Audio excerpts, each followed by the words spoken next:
Hi, I'm Amanda Morrell, Personal Finance Editor with interest.co.nz, and this is Take an Interest in Your KiwiSaver, brought to you in association with AMP. I'm joined again today by Chris Douglas, the co-head of research for Morningstar. Welcome back, Chris. Hi, Amanda. So today we're going to look at performance fees in KiwiSaver. Now, these are the fees that are charged over and above what you normally pay on your KiwiSaver. So, and it's rather topical right now because the FMA just released a guidance note on this issue, and they want to establish some guidelines around how these fees are charged and the transparency and whatnot. So to start with, Chris, what are the conditions, if any, around these kind of fees being charged on KiwiSaver funds right now? Sure. So the FMA or the MED, when they first set up KiwiSaver, they came up with a reasonable fees guideline. And what there is, they spoke about what fees should look like, especially the default options. They put a lot of pressure on them to keep their fees very low. And generally we've seen a number of the fees offered in KiwiSaver are certainly a lot lower than what you'd get for retail products.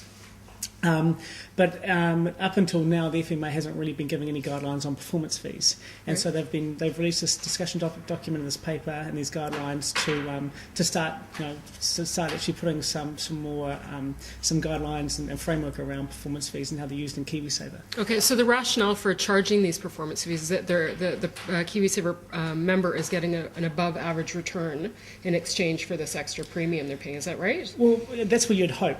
Obviously, that's what you'd hope. I mean, the whole idea about performance fees is the alignment. So the fund manager says, if we do well, then we get paid more. If we don't do well, then we don't get paid as much. Okay. But there's a lot of variables within a performance fee, and I guess the most important element for us is that if you are going to be using a fund that charges a performance fee, the base management fee that you're being charged should be well below average. Right. Okay. So let's. We've got the regular fees and expenses, but what would be the range on a performance fee typically, or what have you discovered in your research? It's around about 10, maybe 15%. You're talking about the actual percentage that they're charging. Yes, it's about 10 or 15%. That the fund manager will collect in any gains that they make above a benchmark and a hurdle. Okay, and so how many providers are actually charging this performance fee? Right. Not too many at all. No? So at this stage. There's Fisher funds have got in one of their funds, the growth fund, they charge a performance fee.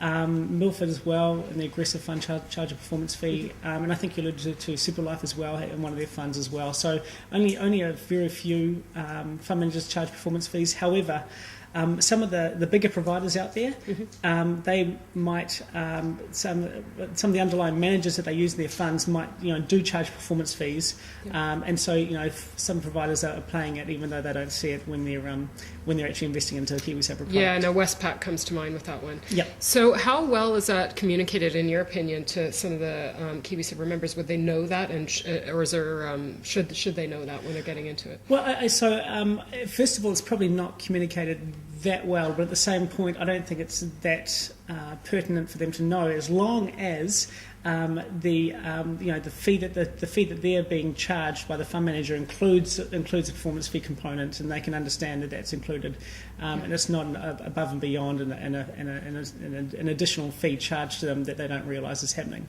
Yeah.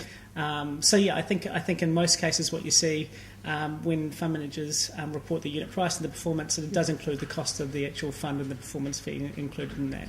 Okay, so you, Morningstar has done a bit of research in this area over in Australia in particular. So can you walk us through some of the components that are typically included in by the providers when they're looking at charging a performance fee? There's a few terms out there. I like some of them: the high water mark, the hurdle rate, crystallization periods. Let's just look at those three. There's a few more than that, but sure. It's a bit overwhelming to tackle all of them. So let's look at the hurdle rate. For what is that? So hurdle rate. Well, first of all, I think even if we just take it back. Okay. Back a step, and we look at so typically when you invest into a managed fund or KiwiSaver fund, you have a management fee that you pay. You have administrative, trustee fees, and a few other associated fees. Now, if a fund manager also has a performance fee on top of that, the fund manager will say any return above and beyond a benchmark plus a hurdle will also take ourselves as well.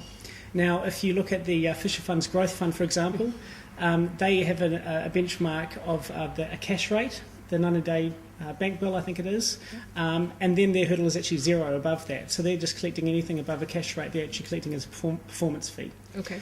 And so that's when you're looking at performance fees, there's the benchmark, and then there's how much of a hurdle a fund manager will have over that before they actually start sharing some of the gains that they've made for investors. Okay, so that's to ensure to protect the member from being charged these excess fees unless they're really proving their worth. Well, yeah, but the problem with performance fees, and certainly at the moment, and it's great the FMA's come out with these guidelines, by the way, because what we're seeing is that fund managers can choose their own benchmarks, they can choose their own hurdles.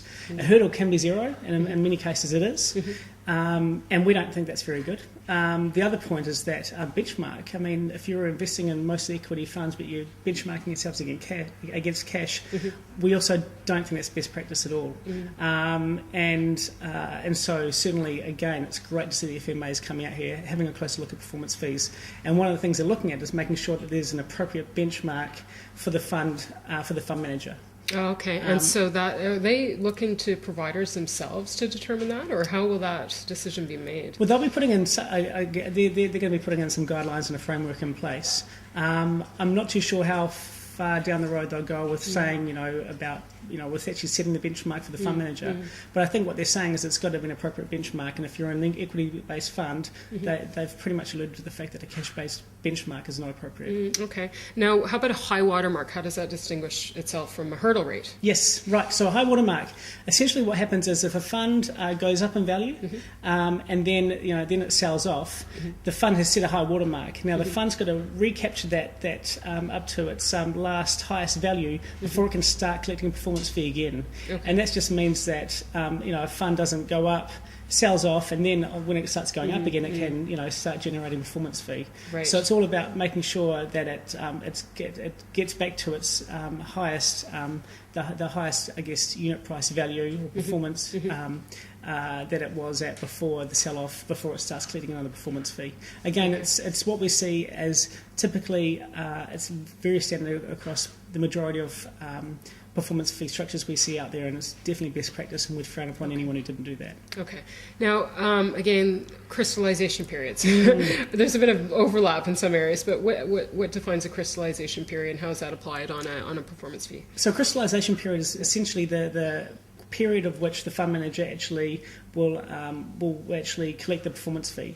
So they might say, every 3 months we'll bank the performance fee that we earn from our clients, from our funds.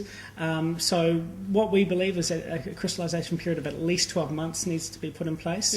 Any shorter term than that, a lot of fund managers we found in Australia, I think around about half the fund managers we looked at with performance fees in Australia have a crystallisation period of less than 6 months, or 3 months or 6 months.